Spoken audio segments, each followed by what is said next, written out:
노후를 대비하고 사회 참여를 지속하기 위해 또 건강한 신체와 정신을 위해서는 은퇴 후에도 재취업이 반드시 필요한데요. 영상을 클릭하신 분들 중엔 나이 먹고 무슨 자격증에 재취업이야 라고 생각하시는 분들도 분명 계시리라고 생각합니다. 하지만 노후라고 다르지 않습니다. 대한민국이 고령화 사회로 진입하면서 퇴직 후 인생 2막의 설계가 화두로 떠오른 지는 이미 오래전입니다. 통계청의 조사 결과에 따르면 55세에서 69세 중 은퇴 후에도 계속 일하고 싶다는 사람은 72.5%에 달했습니다. 응답자들은 평균 71세까지 계속 일자리를 희망했고 희망임금으로는 월 150만 원에서 200만 원이라는 답변이 제일 많았습니다.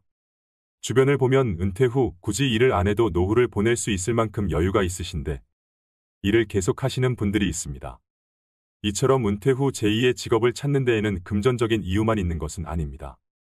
은퇴 후에는 필연적으로 자존감 하락과 공허함, 우울 등이 찾아오기 마련인데 시니어 취업은 이를 해소해주는 가장 큰 역할을 하게 되는데요. 뿐만 아니라 경제적으로도 여유가 생겨 자기를 책임질 수 있게 됩니다. 늙어서 괜히 자녀들 눈치나 보며 살 필요가 없다는 말이지요. 그렇다면 시니어 자격증은 어떤 특징이 있을까요? 시니어들은 취업에 즉시 활용할 수 있는 자격증을 선호하는 경향이 있는 것으로 나타났는데요. 오늘은 실제로 취득 후 바로 취업에 활용이 가능한 자격증 5가지에 신종직종 1가지를 더해서 총 6가지를 알려드리려고 합니다. 자격증 취득 방법과 현실적인 연봉 그리고 앞으로의 전망도 함께 말씀드리겠습니다. 메모하실 게 있으시면 중요 내용을 메모하시면서 들으시면 좋겠습니다.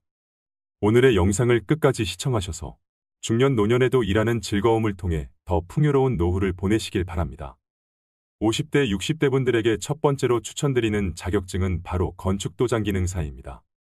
건축도장기능사는 건축물을 보호하기 위해 건물 내외부를 페인트 등으로 도색하는 작업으로 중장년 여성분들도 하실 수 있을 만큼 건설업종에서는 작업 난이도가 무난한 편인데요.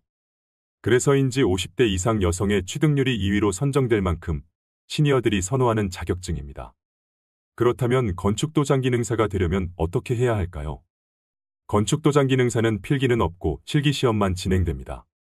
응시 자격에는 제한이 없으며 시험 일정은 1년에 총 4번이 있습니다.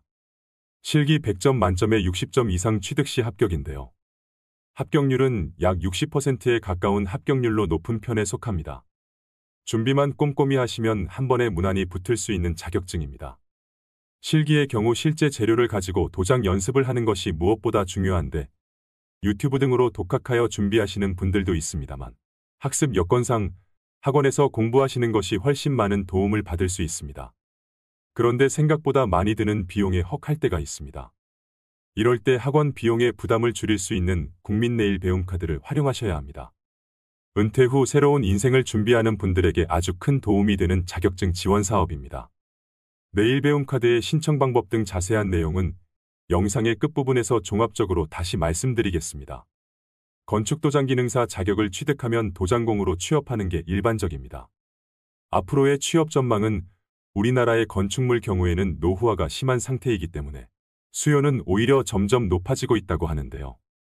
인테리어 업체로 취업할 경우 기업과 경력, 지역에 따라 다르지만 월 200에서 300만 원 정도이고 건설 현장에서 일할 때의 일당은 보통 15만 원에서 25만 원 수준으로 알려져 있습니다.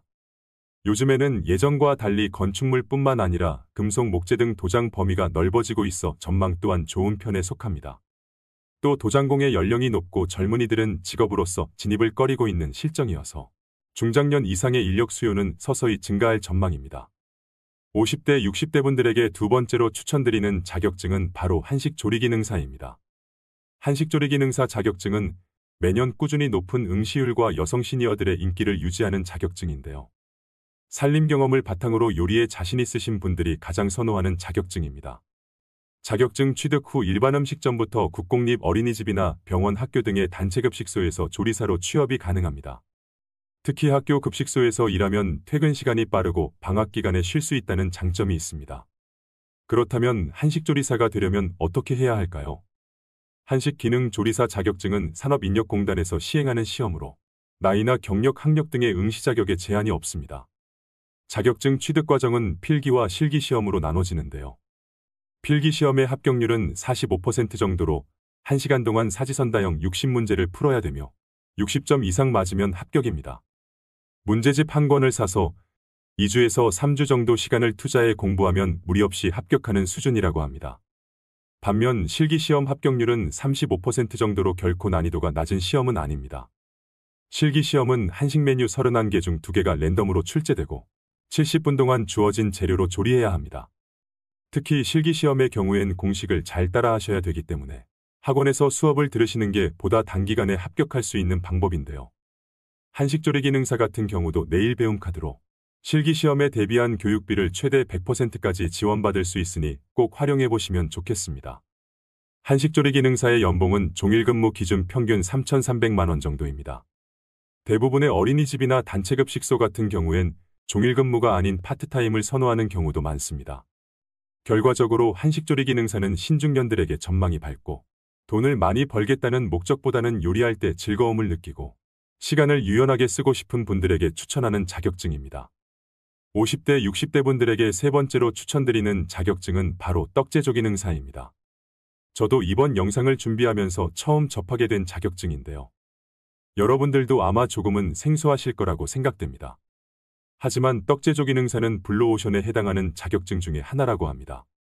최근 건강식인 떡을 비롯해 약과 한과 등 다양한 전통 간식들이 다시금 떠오르고 있는데요.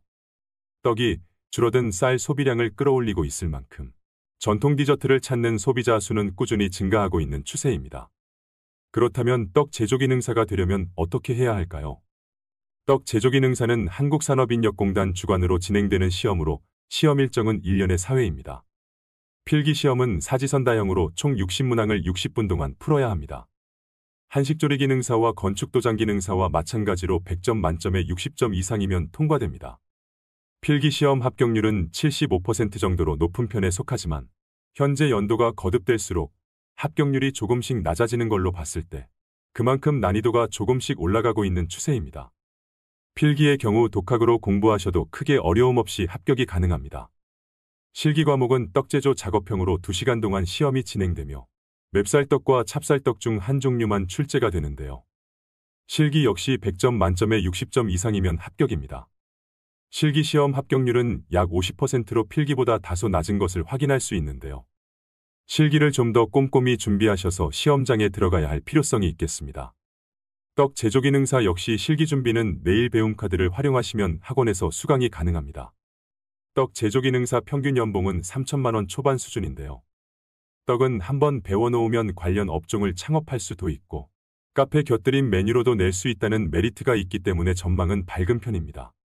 50대, 60대 분들에게 네 번째로 추천드리는 자격증은 바로 방수기능사입니다.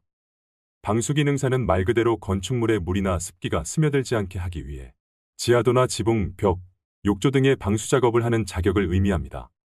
육체적으로 작업 난이도가 높지 않은 직업인데요. 건축물의 신축 공사가 많을 때 인기를 끄는 자격증이어서 최근에 매년 3만 명 이상이 시험을 봤던 인기 직종 중 하나입니다. 그렇다면 건축도장 기능사가 되려면 어떻게 해야 할까요? 방수기능사는 건축도장 기능사와 마찬가지로 필기 없이 실기시험으로만 이루어져 있어 큰 부담 없이 편하게 준비 가능하며 100점 만점에 60점 이상이면 합격입니다. 실기시험 시간은 2시간 10분이며 아스팔트 시트지를 재단하고 순서에 맞게 부착하는 작업이 진행됩니다.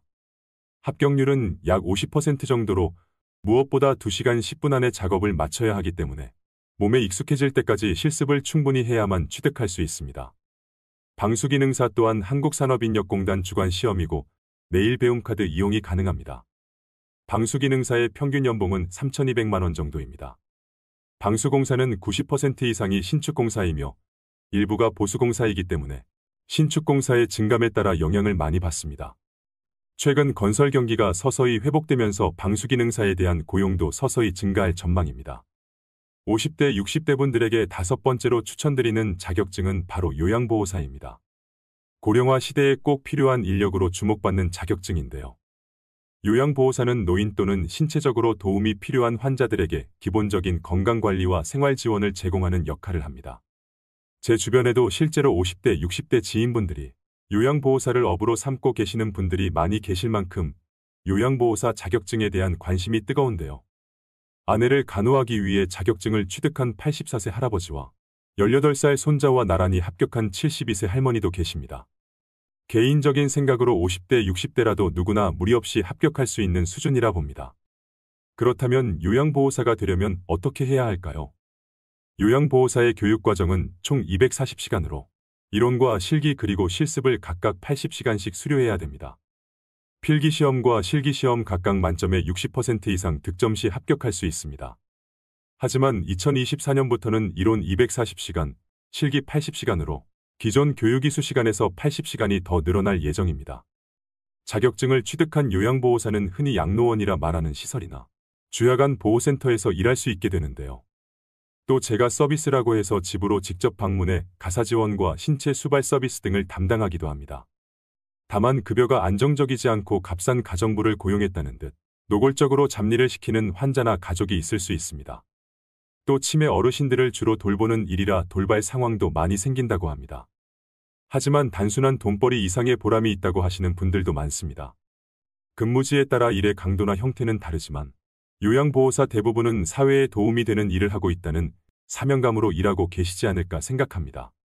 하지만 이와는 별개로 요양보호사에 대한 잘못된 인식과 처우는 앞으로 많이 개선되어져야 하는 것은 분명합니다. 2023년 기준 요양보호사의 최저임금은 시급 9,620원으로 연봉으로 환산 시 약 2,400만 원 수준입니다. 계속되는 고령화와 요양시설이나 재가시설에서 요양보호사를 의무 채용하고 있어 전망은 제일 밝은 자격증 중 하나입니다. 요즘 같은 고용 불안 시대에 건강하기만 하다면 평생 직업으로 삼을 수 있는 일이라고 생각됩니다. 이렇게 총 5가지의 전망 좋은 자격증을 알려드렸는데요. 여기에 한 가지 더 강력 추천드릴 자격증으로 신종직업인 병원동행 매니저에 대해 말씀드리겠습니다.